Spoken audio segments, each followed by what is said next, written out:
ભાવનગર મહાનગરપાલિકાના સભાખંડ ખાતે સામાન્ય સભાનું આયોજન કરવામાં આવ્યું હતું। મેયર ભરત બાડની અધ્યક્ષતામાં યોજાયેલી સામાન્ય સભામાં કરવેરામાં વધારાથી લઈને અન્ય કાર્યો પણ સર્વાનુમતે મંજૂર કરાયા હતા અને મહાનગરપાલિકા દ્વારા માર્કેટિંગ યાર્ડના સભ્ય તરીકે પરેશભાઈ પંડ્યાની સર્વાનુમતે વરણી કરવામાં આવી। પ્રશ્નોત્તરીમાં સિટી એન્જિનિયરની ભરતી અંગેના નિયમો જ્યારે કાળિયાબીડના લેઆઉટમાં કેટલા પ્લોટ ડૂબમાં છે તે પ્રશ્નના જવાબમાં એક પણ પ્લોટ ડૂબમાં નહીં હોવાનું જણાવ્યું હતું અને ડૂબની જમીન પર 10 જેટલી જમીનો ડૂબમાં હોવાનું જણાવ્યું હતું। ઇસ્કોન લાઇટ હાઉસ અંગે પણ પ્રશ્ન ઉઠ્યો હતો। તે ઉપરાંત ગ્રાન્ટ બાબતે ચર્ચા થઈ હતી। ભાવનગર મહાનગરપાલિકાની સામાન્ય સભામાં 11 જેટલા કાર્યો હાથ ઉપર લેવામાં આવ્યા હતા, જેમાં 3 મુદ્દાઓ અધ્યક્ષ સ્થાનેથી લેવામાં આવ્યા હતા, જેમાં ઘરવેરા મુદ્દાની દરખાસ્તને લઈને વિપક્ષ દ્વારા ભારે વિરોધ વ્યક્ત કરીને વોકઆઉટ કરવામાં આવ્યું હતું। Deputy commissioner M.R. બ્રહ્મભટ્ટની બદલી થતાં તેમની કામગીરીની સરાહના કરવામાં આવી હતી અને બદલી થઈને ડેપ્યુટી કમિશનર તરીકે ગૌરાંગ કુમાર વસાણીને આવકારે। સરકાર તરફથી અત્યાર સુધી તથા અન્ય વિવિધ કુલ કેટલી ગ્રાન્ટ આવેલી છે, જે પૈકી ભાવનગર શહેરમાં ક્યાં ક્યાં મુખ્ય કામો કરવામાં આવેલ છે, તેમજ શહેરમાં તમામ વોર્ડમાં ગટર અને સ્ટ્રીટ લાઇટ કુલ કેટલી રકમ ફાળવેલ છે, વિગતે જવાબ પહેલા ભરતભાઈ સ્કૂલ હોય હારી નહોતી બનતી, ખોડા હતા।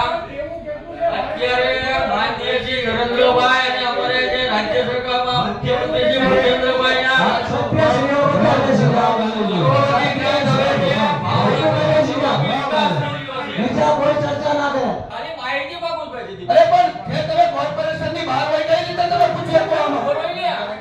તમે કોર્પોરેશનના નીતિ નિયમો મુજબ આવતું નથી ને મારા અધિકારી પાસે જવાબ જોતો છે।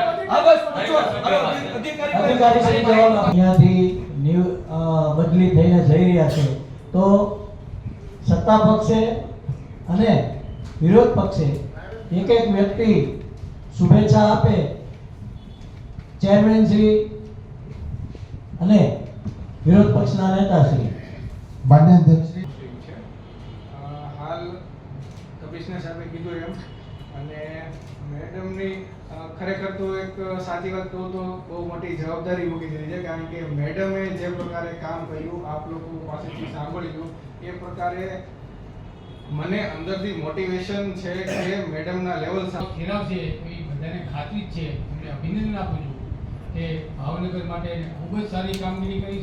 તો અહીંયા 38 વર્ષ થયા કોર્પોરેશનમાં, પણ આવા જૂજ એમને કહે ને જૂજ અધિકારીઓ એમને જોયા છે, 4 થી 5 અધિકારીઓ આવી સુંદર કામગીરી કરી। એમાંનામાં આ બેન એક છે, તો એમને અભિનંદન આપું છું। જ્યાં જશે ત્યાં એમને કારકિર્દી ખૂબ જ સારી રીતે અને વિસ્તારમાં GLR બનાવવાનું કામ તથા રાઇટિંગ 6.20 કરોડ અને કર્મચારી ડેનેજ કંપની 4.70 આ સરકારની જે રાજ્ય સરકાર તરફથી મળેલી જે ગ્રાન્ટ છે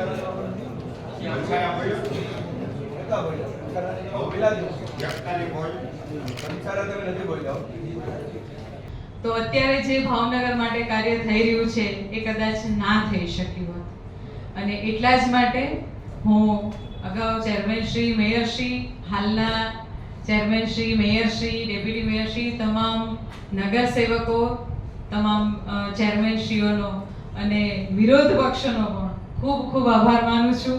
અને ભાવનગર પ્રગતિ કરશે તો મને એવું લાગશે કે જાણે મારા પિયરમાં પ્રગતિ થઈ છે, અને એ જ અભ્યર્થના સાથે આજે આપ સૌની વચ્ચેથી વિદાય લઉં છું અને મહારાજા કૃષ્ણકુમાર સિંહજીના સ્વપ્નનું ભાવનગર શ્રીની આપણે તાજેતરમાં જે બદલીઓ થઈ છે એમાં આપણી વચ્ચે આપણા મનીષાબેન બ્રહ્મભટ્ટ ડીએમસી તરીકે નિભાવી રહ્યા હતા। 1.5 વર્ષના ટૂંકા ગાળામાં ભાવનગર મહાનગરપાલિકામાં એમની પારિવારિક ભાવનાથી અને સંવેદના અને લાગણીઓ સાથે ભાવનગર કોર્પોરેશનના હર વિસ્તારની અંદર અનેક પ્રકારના આયામો આપણે કર્યા છે। એમાં ખૂબ સારી રીતે અને વહીવટી કુશળતાથી એની ભાગ લઈને કોર્પોરેશનને એક આગવું સ્થાન અપાવવા માટે એની મહેનત કરી છે, એ બદલ તમામ સભ્યો વતી હું અભિનંદન પાઠવું છું। અને ઉન્નતિ માટે પરિવારના ભલાઈ માટે કરતા હોઈએ છીએ. તો ત્યાં જઈ રહ્યા છે તો એમને તમામ તંત્ર તરફથી વહીવટી તંત્ર તરફથી હું શુભેચ્છાઓ પાઠવું છું. મારા માટે તો જેને કે it was A go to officer આપણે કહીએ ને કે ભાઈ કંઈ બી કામ હોય તો ક્યાં નજર નાખીએ. તો જે એક બે ઓફિસર્સ છે તે પૈકીના હતા અને હું એવું માનું છું કે હવે કદાચ નવા કલેક્ટરશ્રીને એમનો લાભ મળશે અને આપણે એના લાભથી વંચિત રહીશું. પરંતુ મારી હાર્ટફેલ્ટ બેસ્ટ વિશિસ અને ત્યાં પણ જઈ રહ્યા છે ત્યાં ફરીથી મેં ઉલ્લેખ કરેલો છે આ તોય નથી આપતા હે? અરે આ તો ખોટું જ કહેવાય ને. પ્રશ્નમાં પૂછે છે ને નથી આપતા. જયદીપભાઈ હા હા આવી રીતે કોઈ સભ્યને ના આપતા હોય તો આમાં હું કરું? આની પહેલા એવી રીતે એક ફેરી કર્યું છું. તમે સભ્યને દાદાગીરીને આમાં કઈ અમે એવું ચેરમેન કરીએ, અમે ન કરીએ. તમારે વિપક્ષને દબી દેવાની વાત હોય, ભાવનગરને દબી દેવાની વાત હોય, આવી જ કરવાનો. માન્ય અધ્યક્ષશ્રી એવી ભાવનગરને દબાવવાની વાત નથી તો અમે એક પણ મારી હારે જેને હું ચેરમેન કરી. સભ્યશ્રી તમારે શાંતિ રાખો. સેક્રેટરી સાહેબ, અમે જો દેવમરાની સાહેબ ને બેન તમારું નામ ને દાદાગીરીની આમાં ક્યાં વાત છે? આ લોકશાહીની વાત છે. આમાં દાદાગીરીની ક્યાં વાત આ છે? લોકશાહીમાંથી આપણે લોકશાહી કરીએ. તાનાશાહીની વાત છે.